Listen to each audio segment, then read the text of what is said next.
This is Drew Blazek with Logos and Markets. We're going to do the debt schedule in this example. And before we do so, make sure you go to the Logos and Markets website and download the Excel file that I'll be using in this video so you can save it and you can use it to practice. Okay, here's the completed debt schedule. So the first thing I'm going to do is I'm going to hit the Reset Worksheet button. And then that's going to open up everything that we have to work on. So it's going to delete all the stuff in the debt schedule, and then it's also going to delete the stuff that the application to the three-statement model from the debt schedule. So it opened up the income statement, and we can go through this to make sure we understand. The financing activities is a large part to have to do with the debt schedule. And then we have the balance sheet. We have balances of our revolver, our sweep account, and then we have our variable debt and our fixed debt that's open. And then we have our debt schedule that's completely blank in the gray. All that means is numbers that we will enter in. And then what we need the shareholders' equity. We need that to go forward as well. We talked about dividends to plug it in. So let's get started. The first thing that we need to solve is, if you want to think about debt, there's two reasons to find cash. Okay. So number one is we have to know how much cash we have on hand so we can find out how much annual interest income we're earning from cash. And then also, if we're going to use a revolver, that means we lost money for the year. And do we have enough cash to make up the difference between what we made that year and what we owe still? So do we have enough cash in order to make up the difference? Do we have a shortfall? So cash is two purposes. Again, do we earn money and are we going to use that cash so we don't have to dip into our revolver?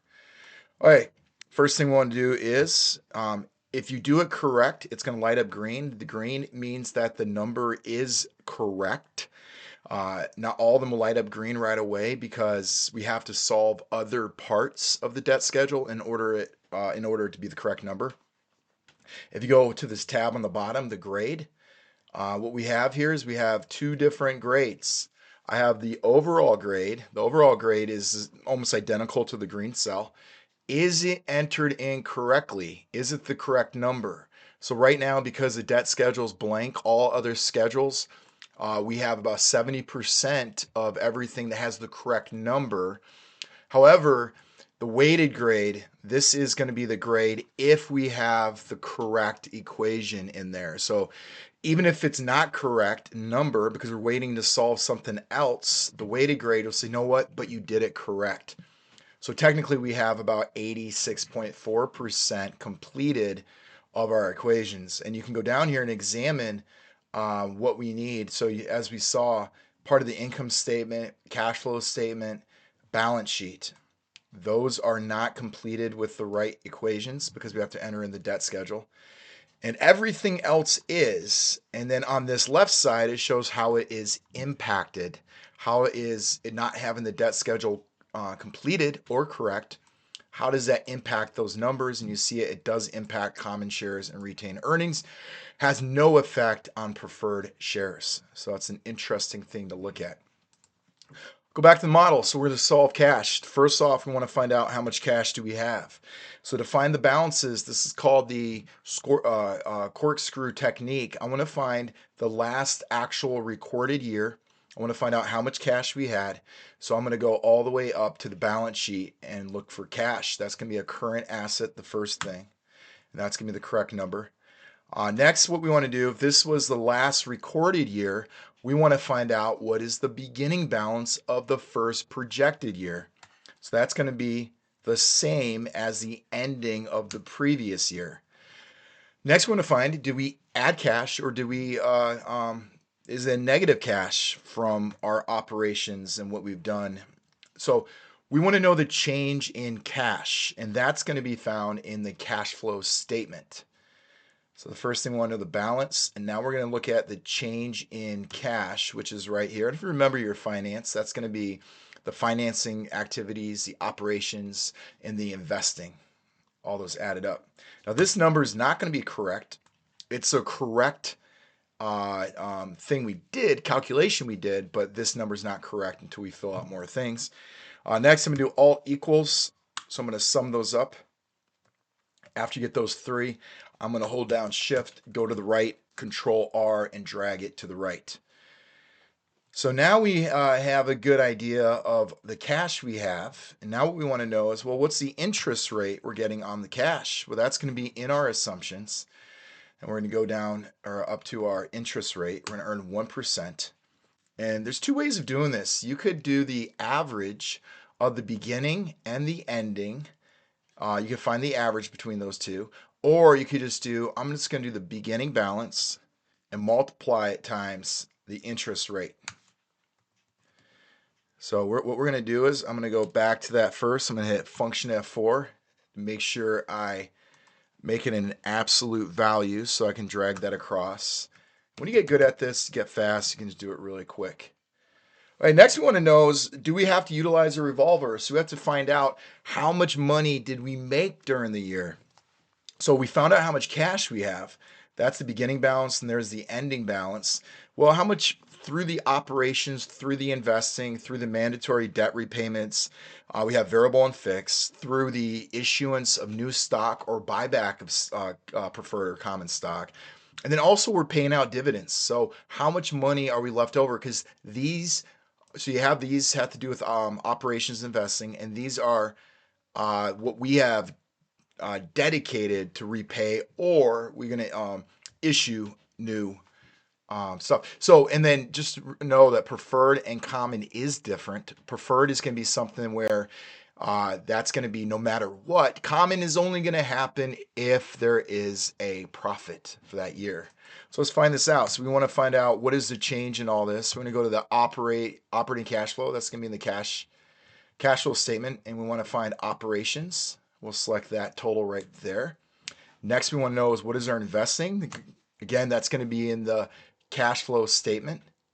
So I'm going to go to the investing part, plug it in there.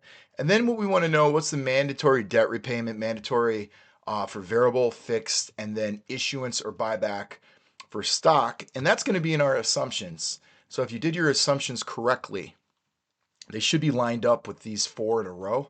So I'm going to go to the assumptions, go down here, and what we have is if it's negative, it's a buyback. Positive, we are issuing new debt.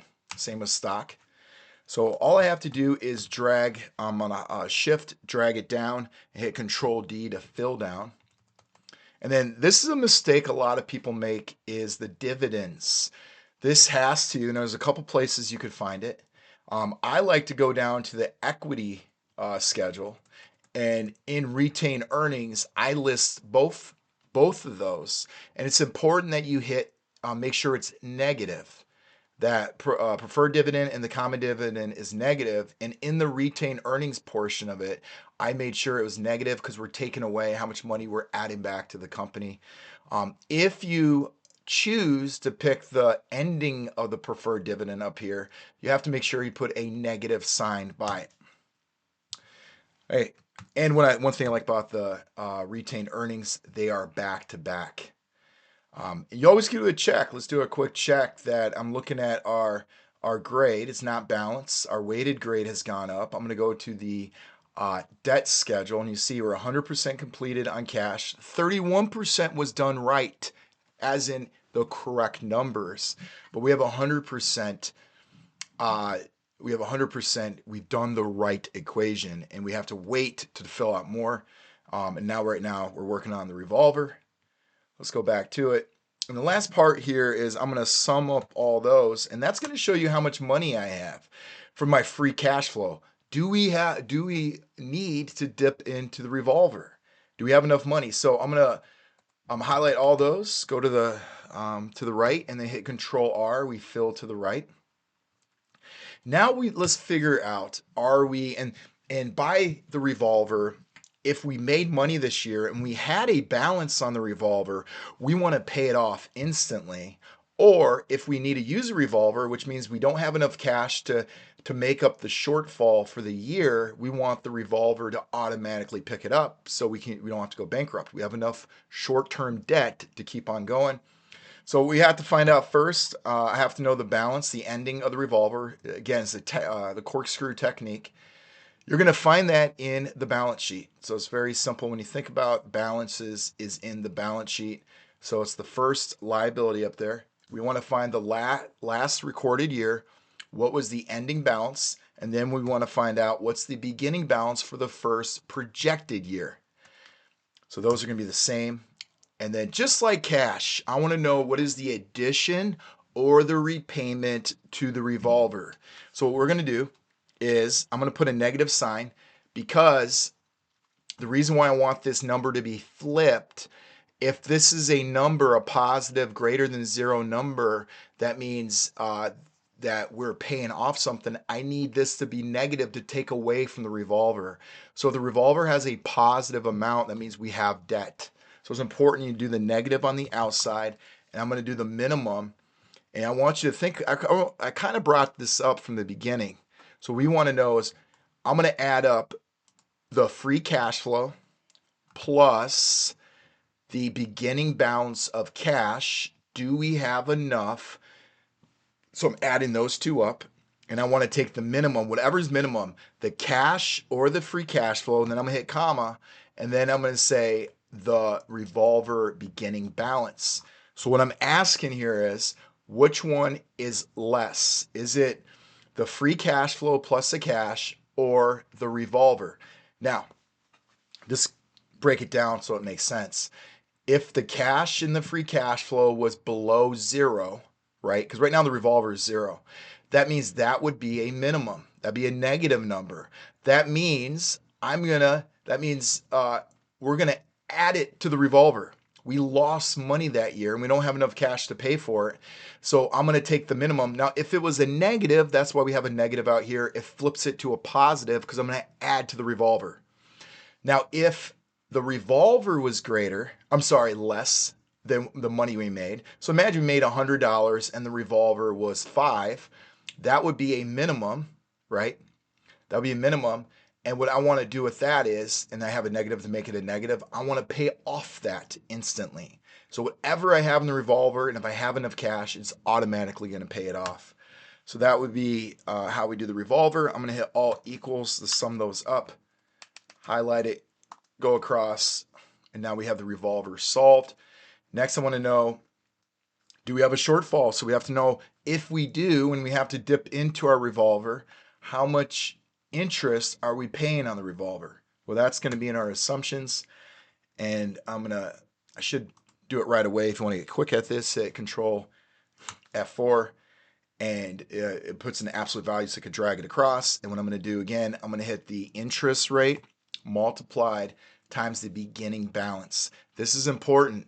If you did the ending balance, it may cause a circular reference. So I always do the beginning, and it solves that problem.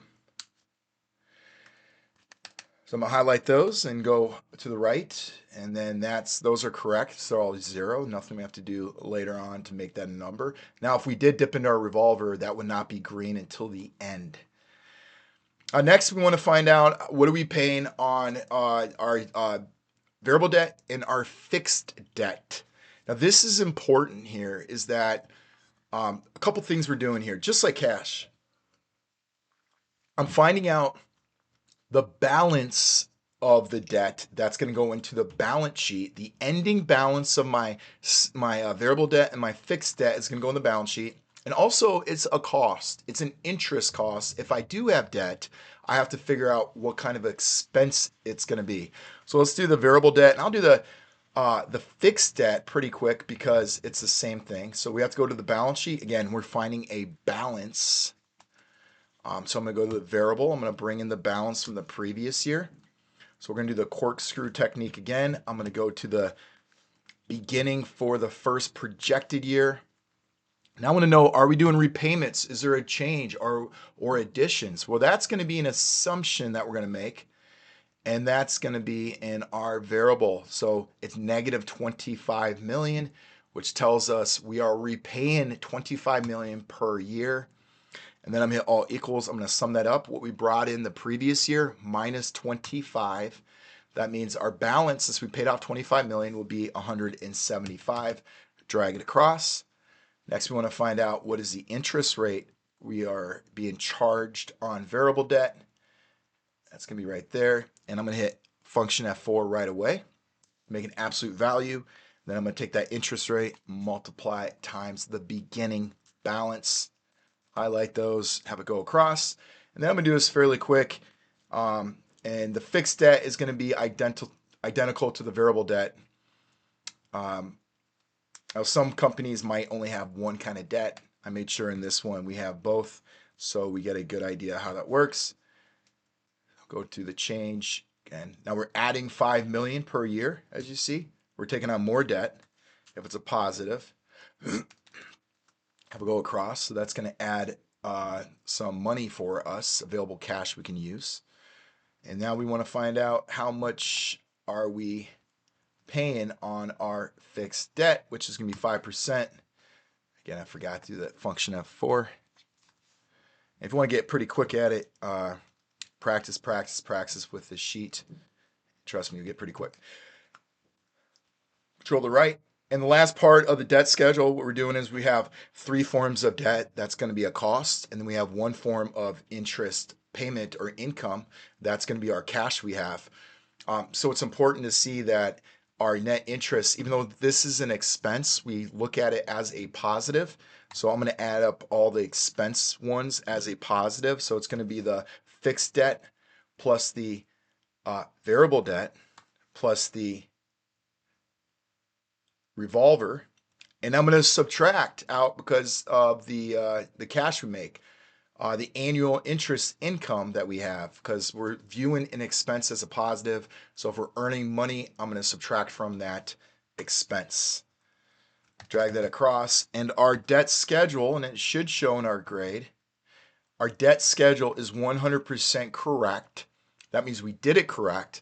However, the 75% has correct numbers. So the variable debt is correct, the fixed debt is correct, the revolver does not have the correct numbers yet, and the cash does not have the correct numbers yet as well.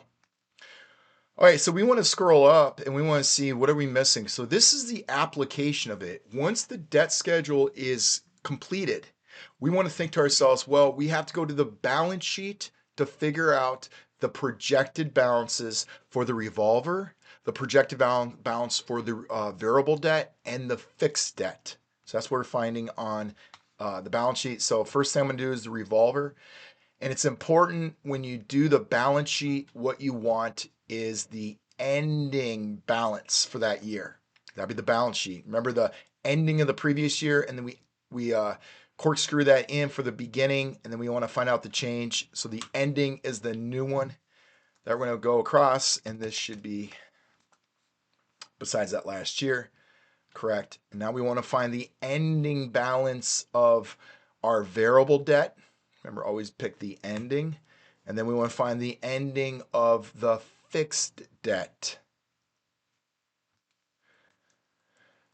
So I don't think the whole balance sheet will be corrected yet. As you see, we have some blank cells or white cells. And just to note, the gray means we're going to enter information in. And if it lights up green, it has the correct number. Now we can go to the grade, and then we can look at our balance sheet. And as you see, we've done the balance sheet correct, even though 79% of the numbers is correct so far. So we still have to enter numbers into our cash flow statement. And the debt schedule has to do with the financing activities. Okay, the balance sheet is a balance. It's the ending balance. The cash flow statement is a change of something. What are we adding? What are we taking away? So what we want to look at is the revolver. Did we add anything to the revolver, or did we take away? And you want to think about, where is that found? That's not an ending balance, not a beginning balance. But where it's found is that negative minimum function we did, the additions and the repayment change. I'll bring that in. Next is, what about repayment? So we got variable debt. So I'm going to go back to the assumptions. And that is correct. If we're going to repay it, I want that as a negative cash flow. I want to show that on the cash flow statement. And if we're adding, it's going to be a positive. So I'm going to bring that down. And then all we have to do is, what about the common share? That'll be actually one more down. and actually all that is complete, because all four of those, well, five, well, I'm sorry, four of those. Four of these are found on the assumptions, and then the revolver is found on our debt schedule. So I'm just going to bring that across, have a Control R to the right. And now what I want to do is I'm going to sum up my financing activities. And as you see, just a reminder, we have preferred dividends and common dividends. That's when you do the equity schedule. So financing is debt schedule and equity schedule. That's going to finance our activities, because if you want to raise money, that's financing. You could do it by selling the company or issuing debt. All right, so we're going to go across here, and now the balance sheet, I'm sorry, the cash flow statement, let's go to the gray just to make sure, is 100% complete, even though 74% of the numbers are right. Because the last part we have to enter, and the balance sheet is balanced. We're almost there. We have 80% of the numbers correct, 99.6% of the correct formulas. Go back to the financial model. We just got the income statement. This is going to correct our net income issues that are not coming up correctly. And it'll correct the common dividends, going to correct the common with our cash flow statement. So I'm going to say equals. And we want to go all the way down to the debt schedule, to the bottom where it says net interest expense. And we're going to plug that in. Hold down shift. And now, just to show you, it looks all green and looks great. Looks beautiful when you look at it. And then I'm going to go back to the gray to make sure it's right. We got 100% weighted, 100% overall, and the balance sheet is balanced and the debt schedule is correct. Again, if you want to get good at the debt schedule, I recommend go right here, reset that worksheet. You hit the reset button, and you go through this 3 to 4 or 5 times, and you will be an expert on this. You'll do this, and let's say years later, and you will not forget it. I promise you that. And then every time you hit reset, look what happens. It will delete all the parts that you have to enter in because of the debt schedule. So it's a great way to practice. That's it. Any questions? And again, the Excel sheet, if you want to do the practice, is found on my website, Logos and Markets. It's underneath the comments down there. And then I will be posting more of these videos of the financial modeling.